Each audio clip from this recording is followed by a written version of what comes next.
O Senhor esteja convosco. Ele está no meio de nós. Proclamação do Evangelho de Jesus Cristo, segundo João. Glória a vós, Senhor.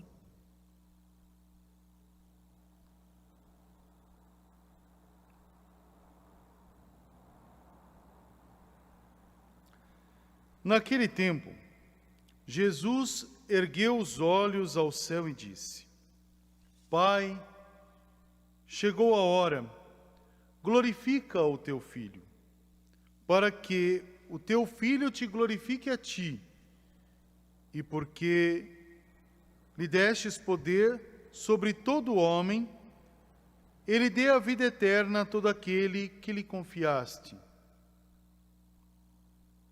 Ora, a vida eterna é esta: que eles te conheçam a ti, o único Deus verdadeiro, e àquele que tu enviaste, Jesus Cristo. Eu te glorifiquei na terra, e levei a termo a obra que me destes para fazer. E agora, Pai, glorifica-me junto de ti, com a glória que eu tinha junto de ti antes que o mundo existisse. Manifestei o teu nome aos homens que tu me destes do meio do mundo. Eram teus, e tu os confiastes a mim, e eles guardaram a tua palavra.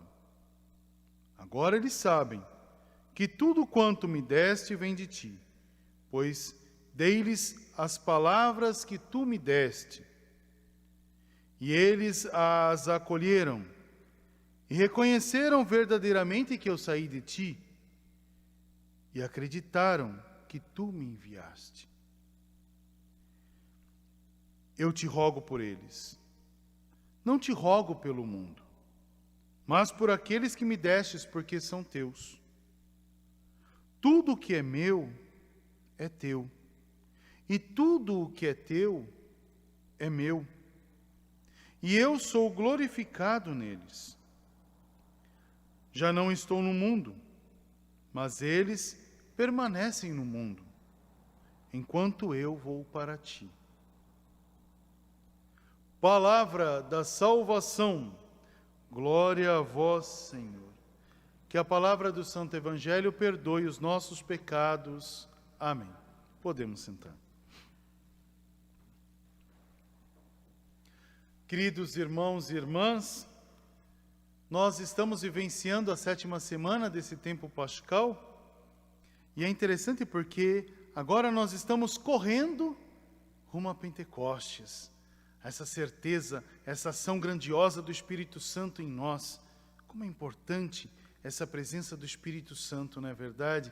Como é grandiosa a ação do Espírito Santo que chama a mover a igreja, né? Talvez nos dias atuais a gente não tenha tanto esse Pentecostes, né? Mas não porque o Espírito Santo não quer vir sobre nós, é porque nós nos esfriamos.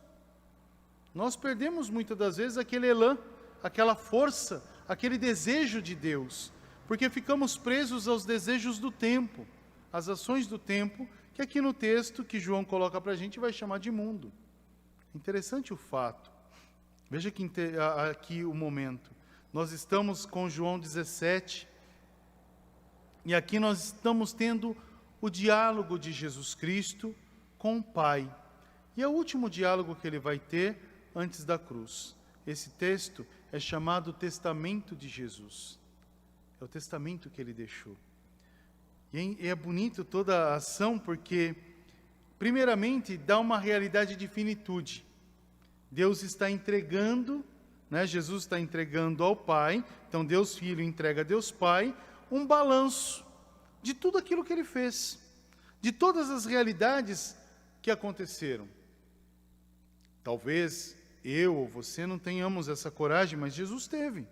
Ele fala, chegou agora e é agora, né, que vai ser glorificado o teu Filho. Daqui a pouquinho mais para frente, perto do versículo 21, ele fala, Pai, que todos sejam um, para que o mundo creia que tu me enviaste.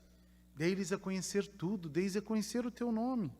E aqui é uma ação bonita, que ele vai falar que Deus é o único. Agora eu não vivo mais neste mundo. Então ele já tem aquela certeza do eterno, dele enquanto filho na terra. Mas isso não quer dizer que a missão de Jesus terminou, porque ele é filho no céu. Ele volta, daqui a pouco nós vamos ter a dimensão que celebramos a ascensão do Senhor, a subida do Senhor aos céus, quer dizer, a volta de Cristo para casa. E a gente ainda fica preso no tempo, a gente fica preso na matéria. E Jesus Cristo agora vem aqui e nos ensina que a gente tem que transcender tudo isso. Toda essa realidade deve ter esse grau de transcendência. A gente sabe que é difícil, por isso o texto fala, mesmo vivendo as tribulações, os sofrimentos, as desilusões, as tristezas do tempo presente, nenhuma dessas realidades pode ser maior do que a grandeza de Deus por nós, porque Deus não se afasta daquele que Ele o ama. Aqui o texto deixa bem claro isso, porque senão a gente lendo o texto rápido dá a impressão que Jesus faz escolha de pessoas, né? Tem aqueles que são bonzinhos e aqueles que não são bonzinhos. Ele fala, não, Deus vem para todo mundo, Deus é para todos, Deus está para todos, porém nem todos acolhem o Senhor. Essa é a verdade. E quando a gente reza nessa certeza de um Deus que é vida, que é presente, de um Deus que caminha conosco, mesmo vivendo as dores do tempo, nada pode ser maior do que o amor de Deus por nós. Aí a gente fala, como é que a gente sente esse amor de Deus por nós? Veja, não digo que é fácil, mas é claro. Às vezes a gente fala assim, nossa, estou passando por tanta dificuldade, tantas provações, tanta tristeza, tanta angústia, tantas desolações, parece que agora perdi o chão. Não é assim que as pessoas falam? A gente para e pergunta, o que te faz ficar de pé? É só tua força? Ou será que é esse Deus que te ama tanto, que não só te põe em pé, mas te carrega no colo no momento da tua dor e te faz calmo? É a força que você não tem. Às vezes a gente fala assim, não sei como eu tive força para ficar de pé. Quando as pessoas falam isso para mim, numa situação de dor, de tristeza, de desolação, eu falo assim, olha, eu sei. Não sei como tive forças para ficar de pé. Eu falo, eu sei. Porque não eram os teus pés que estavam ali. Não eram as tuas pernas que estavam ali. Eram as pernas de nosso Senhor. Porque você estava no braço dele. A força era de Deus. E Ele te colocou nos braços para que você pudesse ser amparado e amado. E não sofresse mais do que já estava sofrendo. Essa é a ação importante de Deus. E se a gente olhar bem, talvez a gente fale assim, puxa vida, o Senhor então me amparou nos braços, me pegou no colo, me afagou, para que como eu não tinha força de ficar em pé, Ele foi os meus pés, Ele foi a minha fortaleza e a minha segurança, né? E quem foi a segurança de Cristo no momento dessa dor? A cruz. A comunidade do Pai, do Filho e do Espírito Santo estava unida. Para dizer que a comunidade é sempre unida. E uma comunidade unida prevalece nessa força que é gerada no amor. Então essa é a expressão bonita de Cristo. Talvez a gente possa dizer assim, como é que Cristo teve força? Ah, Ele é Deus. É muito fácil a gente julgar por mais rápido, né? Ele é Deus. Ah, Ele soou sangue. Não tem problema não, Ele é Deus. Nossa, ele entrou numa crise existencial, Ele quase que entrou num colapso, né, da sua existência. Tranquilo, Ele é Deus. Ele viveu tudo o que a gente vive. Ele viveu a dor, Ele viveu o sentimento de perda, Ele viveu o sentimento de abandono, Ele viveu as tristezas do tempo, né? Ele é Deus, mas Ele quis viver o que você vive. Ele quis amar o que você ama, Ele quis sofrer o que você sofre, mas não quis ficar na doença que muitas das vezes nós vivemos, nas tristezas que nós estamos. Ele entrou nessa realidade para dizer, coragem, eu estou aqui, eu te amo. Essa é a expressão maior de Deus. Um Deus que ama. E um Deus que mesmo olhando a nossa pequenez, a nossa fraqueza, Ele chega do nosso lado e diz, coragem, eu estou aqui. E nos impulsiona para frente. e nos dá força para viver momentos que talvez nesse tempo e nessa hora a gente queria estar longe, a gente queria estar distante. Ele fala, não, eu te trago para perto de mim porque eu te amo e eu te quero em paz. Então, mesmo nas tribulações das realidades, como viveram os discípulos e os missionários, se a gente pegar a primeira leitura, a gente vai ver toda a realidade de Paulo, né? Se a gente olhar para toda essa realidade, a gente vai ver o que segurou a comunidade, o que incentivou Paulo a continuar sendo Paulo, foi o amor. Essa certeza de um Deus que vence a tribulação conosco, de um Deus que nos dá a vida, de um Deus que é vida, de um Deus que daqui a pouquinho a gente vai sentir com muito mais afinco. Um Deus que nos envia sempre o seu Espírito, que nos impulsiona a ir para frente, que mesmo olhando as noites frias, fala, vale a pena caminhar, e nos impulsiona para o novo.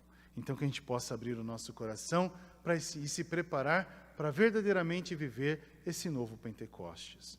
Hoje nós também rezamos os nossos irmãos, nosso irmão que fez a Páscoa, nossa irmã que celebramos o 7º dia, rezamos também outros irmãos nossos que estão na lista das intenções dos falecidos da igreja. A gente sabe, né? E a catequese do mundo fala que a gente perde, né? A catequese do mundo é bruta, ela fala, a gente perde, não perdemos nada. Quem ama não perde, ganha para Deus. Se a gente ama tanto na terra, se a gente vive tanto na terra essa certeza do céu, quando os nossos irmãos fazem a Páscoa, dói o nosso coração, dói como as dores de parto. Eu sempre procuro olhar essa realidade porque as mulheres nos ensinam muito isso. A mulher tem uma força que o homem não tem. Ela sabe suportar a dor do parto, a partida da vida uterina para o novo tempo. Se entrega a uma realidade de morte para ter vida. E quando tem vida, todos falam alegres e contentes para aquela mulher. Você deu à luz. Que grandiosidade para uma mulher poder sentir isso. Ela não é deusa, mas ela deu à luz. Ela proporcionou a alegria da luz. Quando a gente entra na realidade da morte física, porque a gente não morre, né? O espírito e a alma não morrem, entram na eternidade. A gente não morre porque a gente é de Deus, a gente professa essa fé, Cristo ressuscitou, está vivo e nós vivemos nele. Mas chega o momento do parto. Dói na alma, dói no coração, dói. Mas nós não podemos chamar de perda, porque essa dor é necessária para que se tenha luz. E os nossos irmãos se tornam luz na plenitude, porque foram luz no batismo, iluminados no batismo. E quem é iluminado no batismo alcança a plenitude dessa luz quando entra nos céus. Os nossos irmãos são vitoriosos no Senhor. Se foram amados na terra, muito mais devem ser amados no céu. Se nos deram alegria na terra, nós não podemos ficar na tristeza da morte pela morte, mas saber vivenciar as alegrias do céu e ter saudades do céu, saudades do eterno. E um dia nos encontraremos todos no Cristo. São vencedores. E por serem vencedores, merecem a coroa da glória. Nossos irmãos venceram a morte física. Nesse tempo deixaram um corpo corruptível para assumir o que não corrompe mais, para viver a alegria do eterno. São vitoriosos no Senhor. Por isso que a gente também tem que dizer, hoje celebramos a luz. Cristo é nossa luz. E na sua luz, os nossos irmãos vivem em plenitude porque estão iluminados em Cristo. Estão radiosos em Cristo. E com certeza é festa no céu. É alegria na eternidade. A gente chora na terra a ausência de uma ação física, mas não podemos dizer que perdemos, porque a gente não chora uma ausência que não termina, né? Uma presença que é eterna. Então agora a gente dá alegria a Deus, a gente glorifica a Deus, porque eles estão no Senhor, eles estão em Cristo, eles ressuscitaram em Cristo. Que alegria poder estar com o Senhor. E um dia também nós vamos estar, né? E oxalá que nesse dia a gente possa verdadeiramente estar preparados. Com certeza os nossos irmãos estiveram preparados e foram para casa, voltaram para casa. E nós que aqui ficamos, possamos nos confortar com as palavras da fé, nessa certeza de que mesmo nesse período de parto, que nos dá uma tristeza, não de perda, mas de presença, nos coloca numa ausência, que o Senhor permaneça conosco e que Ele seja a nossa única alegria, nos dando força para continuar a nossa missão. Louvado seja o nosso Senhor Jesus Cristo, para sempre seja louvado.